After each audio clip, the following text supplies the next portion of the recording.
नमस्कार दोस्तों, आप कैसे हैं? ठीक हैं? ठीक ही रहना चाहिए। हमारे वीडियो को शुरू से अंत तक आप देखें, तभी इस वीडियो को आनंद आपको मिलेगा। वीडियो आनंद लेने खातिर नहीं बनाया जाता है, ना देखा जाता है। वीडियो को समझने के लिए कि हमारे दिमाग में इस वीडियो के जरिए क्या पहुंचता है, हमारे दिमाग में ये वीडियो कहाँ तक बैठता, हमको ये क्या सीख देता है। हमेशा वीडियो को इस भाव से देखना चाहिए।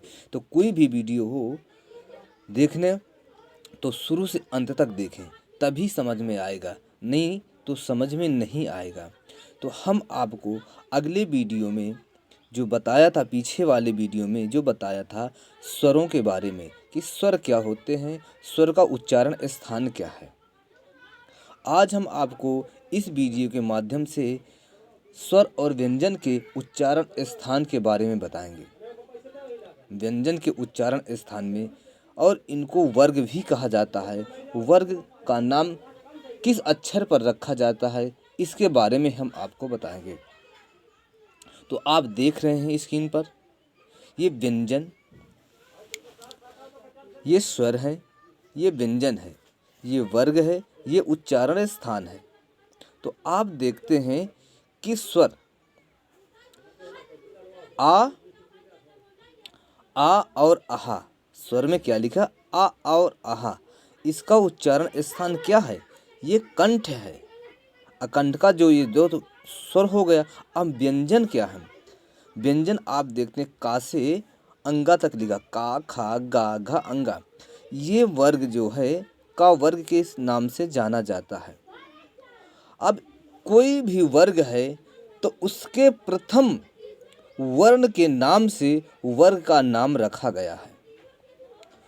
प्रथम वर्ण के नाम पर वर्ग का नाम रखा गया है। तो इसलिए का खा गा घा अंगा, ये का वर्ग हो गया। इसका जो उच्चारण स्थान है, का वर्ग का उच्चारण स्थान कंठ है। स्वर में उच्चारण स्थान कौन है? कंठ, आ और आहा। इसके बाद चा छा जा झा इया, इसको भी देख रहे हैं। वर्ग के प्रथम अक्षर पर ही वर्ग का नाम दिया गया है, चा वर्ग। स्वर में ई है, ताल में, ये क्या है? चा वर्ग क्या है? इसका उच्चारण स्थान क्या है? उच्चारण स्थान तालव्य है। क्या है? तालव्य, तालव्य। ई स्वर में ई तालव्य है, व्यंजन में चा वर्ग तालव्य है। अब इसके बाद जो मूर्धन्य है, वो ऋषि री जो होती है, स्वरों में ऋषि री है, ये मूर्धन्य है। अब व्यंजन में आप देख रहे हैं कि टा ठा डा ढा अड़ा, ये क्या है? ये टर वर्ग है। इसका उच्चारण स्थान क्या है? ये मूर्धन्य है। क्या है? मूर्धन्य। इसका उच्चारण स्थान क्या है? मूर्धन्य है। आप देख रहे हैं कि ता था दा धा ना, ये क्या है? ये ता वर्ग है। ये ता वर्ग है। इसका उच्चारण स्थान क्या है? दंत। आप उच्चारण करके खुद देखिए कि इनका उच्चारण स्थान दंत क्यों रखा गया, या मूर्धन क्यों रखा गया, तालव्य क्यों रखा गया, कंठस्थ क्यों रखा गया। तो आप इसको देखते हैं, उच्चारण करके देखिए। जो हमारी ध्वनि निकलती है वो क्या होता है? दांतों के जरिए निकलती है, दांतों के। जैसे ता, था, दा, धा, ना, क्या है? वर्ग में ता है और उच्चारण स्थान इसका दंत है। अब इसके बाद ऊ और स्वर में देखिए, ऊ और बड़ा ऊ जो है, ये क्या है? ये ओष्ठ है।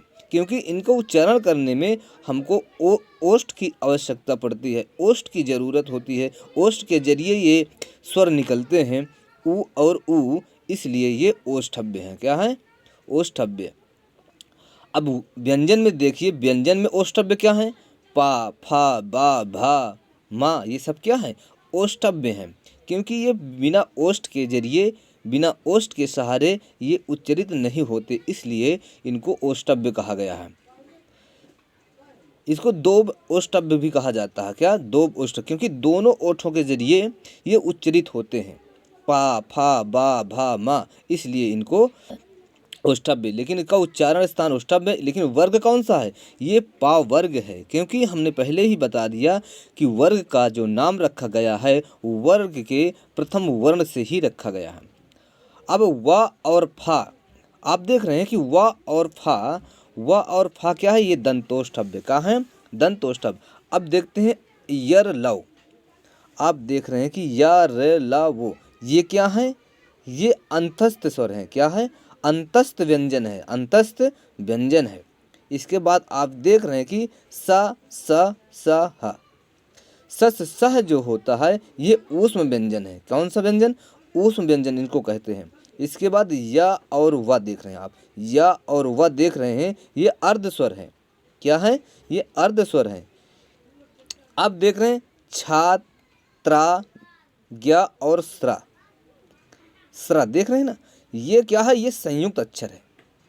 अब आप देखते होंगे संयुक्त अक्षर कैसे हो गए, आप खुद देखिए किस किस अक्षरों से मिलकर ये बना है, छा और ता, ज्ञा और स्रा।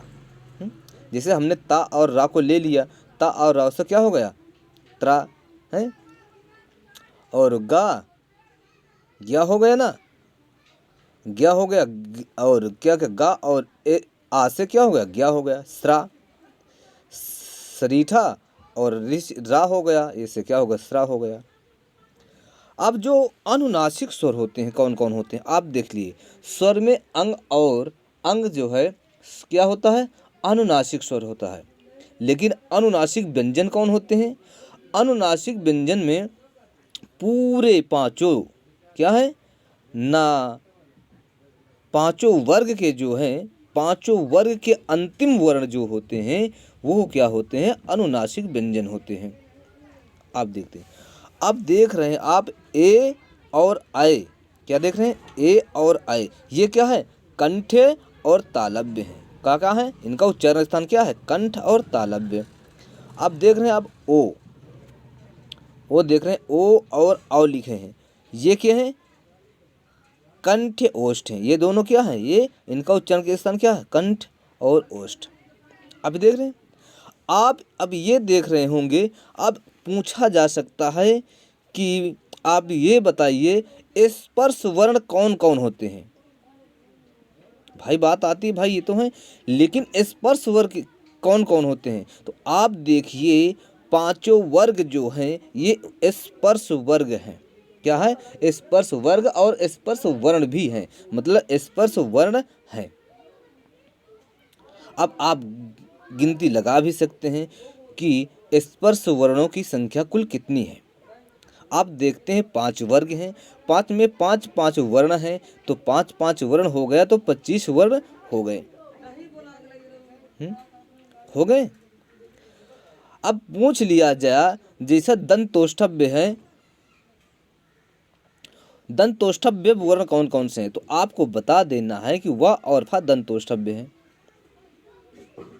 अब पूछ लिया जाए कि अंतस्थ वर्ण कौन कौन होते हैं और अंतस्थ वर्णों की संख्या कौन कौन होती है, तो आपको बता देना है कि अंतस्थ यरलव जो होता है ये अंतस्थ होता है और इनकी वर्णों की संख्या 4 है, आप देख ही रहे हैं।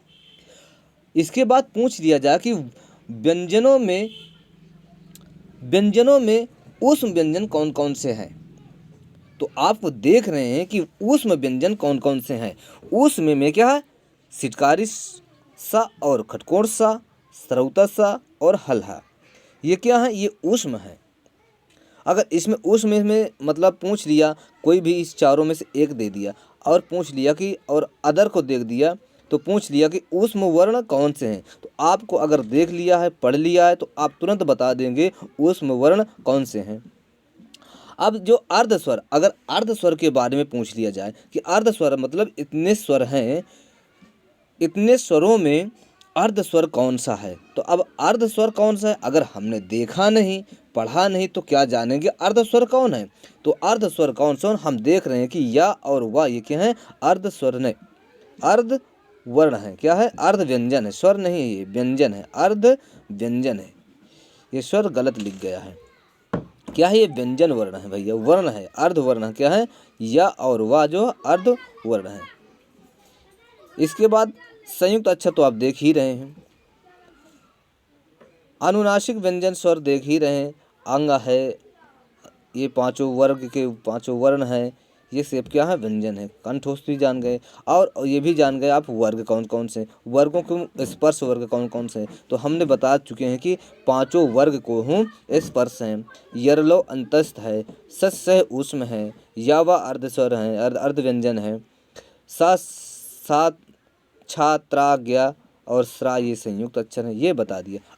अब आप इसमें से यदि पूछ लिया जाए कि भाई अल्प प्राण कौन से हैं, भाई इनके अल्प प्राण और महाप्राण, घोष और अघोष। तो सबसे पहले हम घोष को बता देते हैं, घोष कौन कौन से होते हैं। घोष स्वर होते हैं प्रत्येक वर्ग का पहला और दूसरा वर्ण जो होता है वो क्या होता है, घोष और अघोष। अब आपको हम यही बताएं कि घोष और अघोष इन वर्णों में कौन से हैं। उच्चारण स्थान भी जान लिया, वर्ग भी जान लिया। अब आपको ये देखना है कि इन वर्णों में, इन वर्गों में अल्प प्राण, महाप्राण, घोष और अघोष कौन कौन से वर्ण हैं।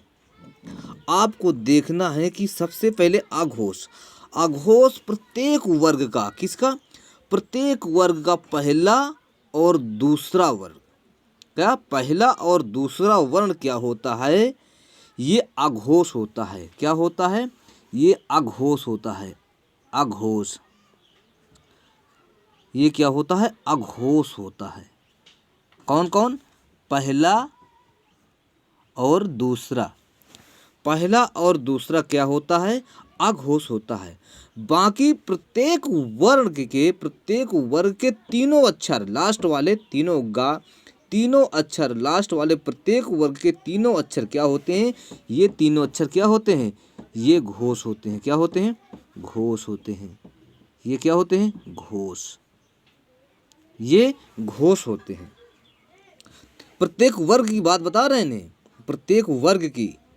अब इसमें देखना है अल्पप्राण और महाप्राण। अब इसमें देखते हैं, प्रत्येक वर्ण की बात बता रहा हूँ, प्रत्येक वर्ण में, किसमें, प्रत्येक वर्ण में पहला, तीसरा और पांचवा, पहला, तीसरा और पांचवा, ये क्या है, ये क्या है, ये है अल्प प्राण। क्या है, ये क्या है, अल्प प्राण। कौन कौन, पहला, तीसरा और पांचवा क्या है, अल्प प्राण। क्या है, अल्प, अल्प प्राण।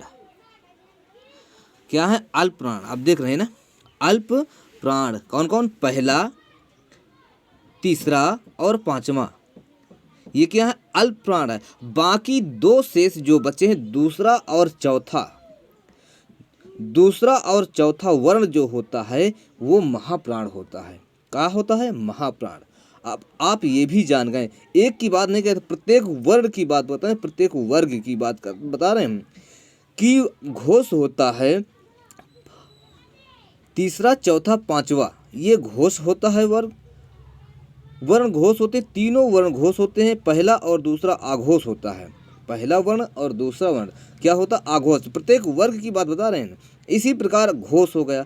घोष को क्या होता है, प्रत्येक वर्ग के तीनों लास्ट के तीनों अक्षर, तीनों वर्ण क्या होते हैं, तीनों ध्वनियाँ क्या होती हैं, ये घोष होती हैं।